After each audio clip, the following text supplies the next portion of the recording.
Hey there, today I thought I'd show you a really cool chemical reaction. I really think you're gonna like this one. Now I'm gonna do it with some fairly complex sort of chem lab chemicals, but at the end I'll tell you how you can do this with some stuff you can certainly find lying around your house or pick up at your local pharmacy without any problem. So let's get started.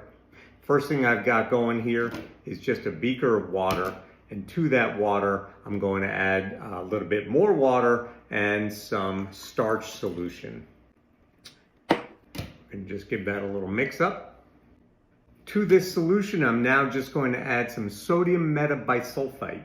Just a tiny, tiny, tiny little bit. Give that a little bit of a stir.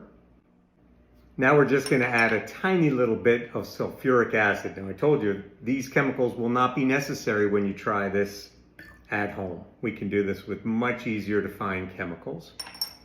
And we give that a little stir. The last thing we need to do is add some potassium iodide solution. What's happening in this reaction is that we're actually forming iodine, and that starch solution that we started with is going to be an indicator for the starch, and it's going to turn bright, bright blue. Now this is called a clock reaction, so we don't really know when it's going to react. It should just take a few seconds. Sometimes it takes a little longer, and you can change the amount of time based on the amount of chemicals that you use. That's why it's called a clock reaction. So let's take a look. We add that in. Wait a few seconds. There's no camera trickery going on here. This is just chemistry. Boom, bright blue. This is just chemistry. Boom, bright blue. Gotta love that. So again, I said you could do this with some common household chemicals.